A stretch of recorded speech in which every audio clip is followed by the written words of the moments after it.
Hello there, my name's Nigel and I'm one of the elders here at Her Screen. I'd like to ask you a very simple question today. Does God know best? When it comes to making decisions about your life, when you have to choose between one way and another, who do you listen to? Who do you turn to for advice? Whose guidance do you trust? Who really knows what is best for your life? Now, how you answer that question will depend on lots of things. How old are you? How many close friends have you got? What experiences have you had in the past? And also, whether you believe in God or not, and so on. I guess that most of you watching this video have some basic faith in God, else you probably wouldn't have logged on to this website. I guess too that most of you would quickly respond by saying, "Oh yes, of course, God knows best, of course he does." Well, I'm sorry to have to say it, but there is no "of course" about it. It's so very easy to give that response when we're faced with a straightforward question and our heads know, well, that's the right answer. But you know, that's not when it counts. What matters is when we're in the thick of the circumstances. When we're faced with stark choices, and when God's way seems so much more difficult or impossible to take, do we then really believe that God's way is best? You know, it doesn't really make a lot of difference whether you're just learning to trust God or you're old like me, been walking a life of faith for 40 years.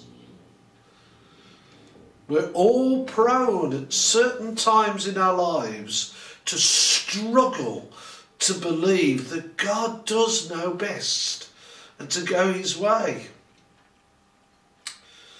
Take Abraham, for example. Now here's a man of faith, if ever there was one.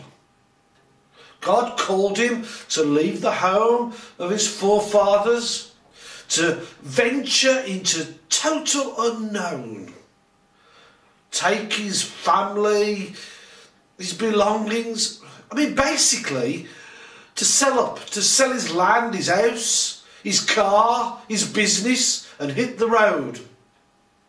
No maps, no sat-nav, just a couple of vague promises from God. A promise that God would go with him and lead the way. And a second promise that God would make him the father of many nations. And you know what? Abraham went. Now that's what I mean by trusting that God knows best. What was Abraham's trust based upon? Nothing really, except that he believed that God was faithful to his word. And if God said it, then it was in Abraham's own interest for him to do it. And did God keep those two promises? Well, he managed to keep the first one. God did lead Abraham and his relatives all the way down into the promised land and did many miracles for him on the way. But what about that second promise? Father of many nations. You know, some 10 years after settling down in the promised land, at the age of 86, There was Abraham with a barren wife, Sarai, of 76. And God, well, he'd been quite incapable of fulfilling that promise to make Abraham the father of many nations. In fact, he wasn't even the father of just one child. So Abraham decided to listen to the advice of someone who knew far better than God, whose way was much more sensible and far more likely to succeed. In fact, he not only listened to, he also took the advice of, wait for it, yes, you know, his wife. And he goes to bed with her Egyptian servant Hagar in order to provide him with the heir that he needed in order to become the father of all nations. And the result? A bouncing baby boy called Ishmael, who would eventually grow up into a great nation and be forever at war with Israel.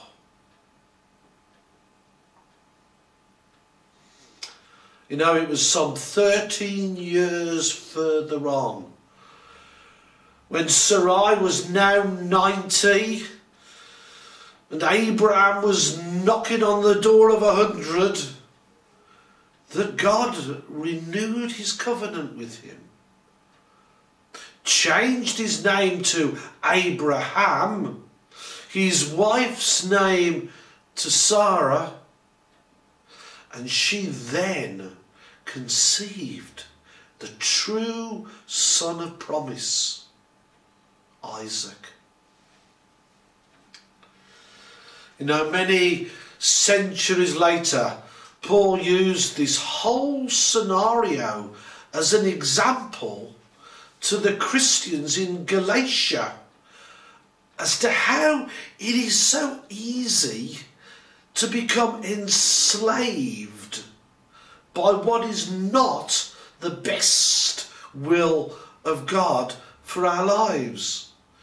I'm just going to read you a couple of verses from the book of Galatians, and I'm reading from chapter 4 and verses 21 to 23.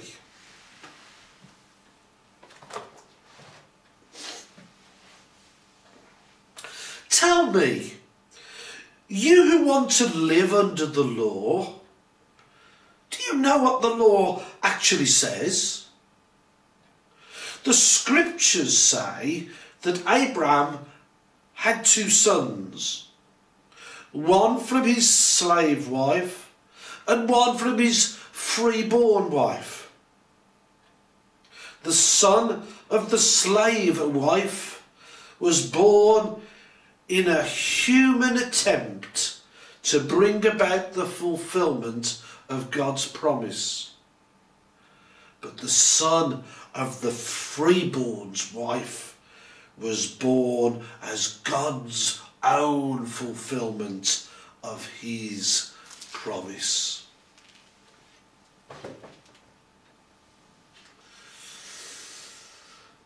It's important for us to understand the consequences of not doing it God's way.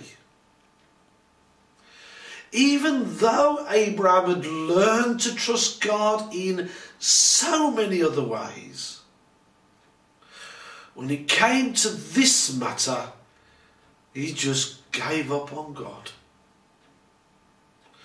and then tried to bring about the answers in his own way, or shall I say, that of his wife's.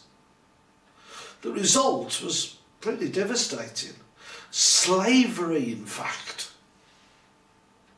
When we go our own way, we often end up enslaving ourselves, getting caught in a snare of our own making.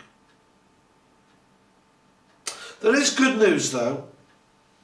Even when we do get it wrong, we have a great and a merciful God who, in his great mercy, often turns the whole situation around for our ultimate good.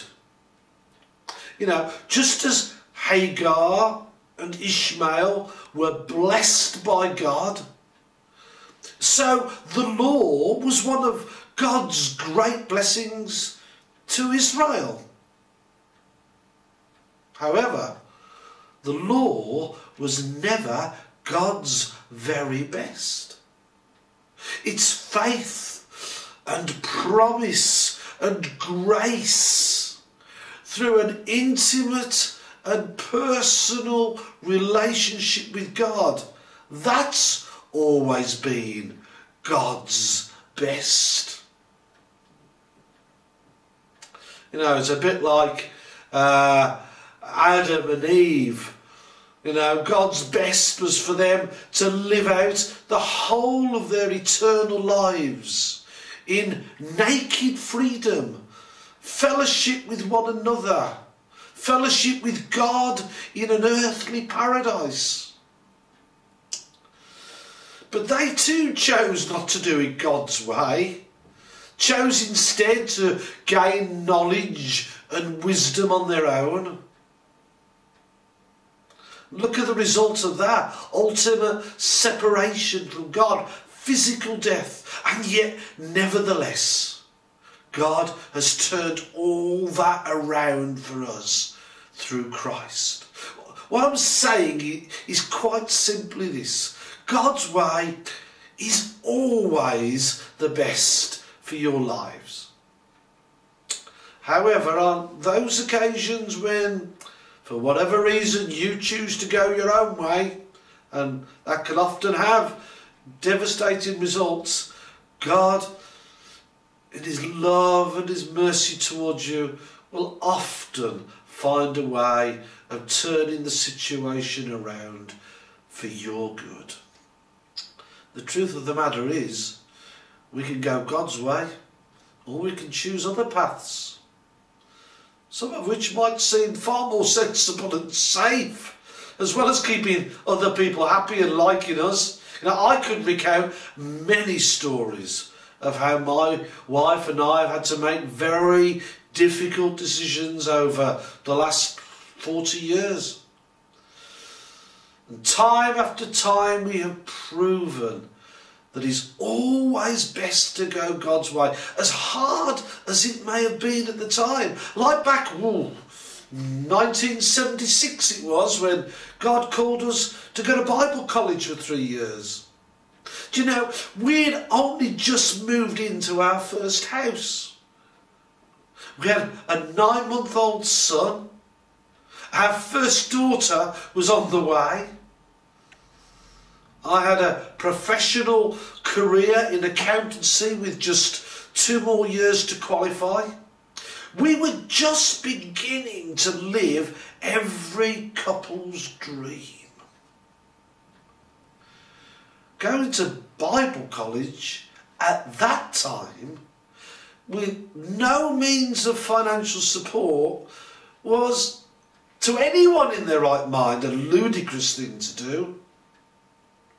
But we did it because God said so. And you ask anyone who knows me and my family, and they'll all tell you how God has honoured and blessed us for going his way. The paths that you follow will, of course, be very different to ours. Each one of you will also have to make decisions along the way that'll not always be easy. And it's not wrong to listen to the advice of others around you, but just make sure that in the end you know what it is that God is saying. And then go his way. because it is always the best.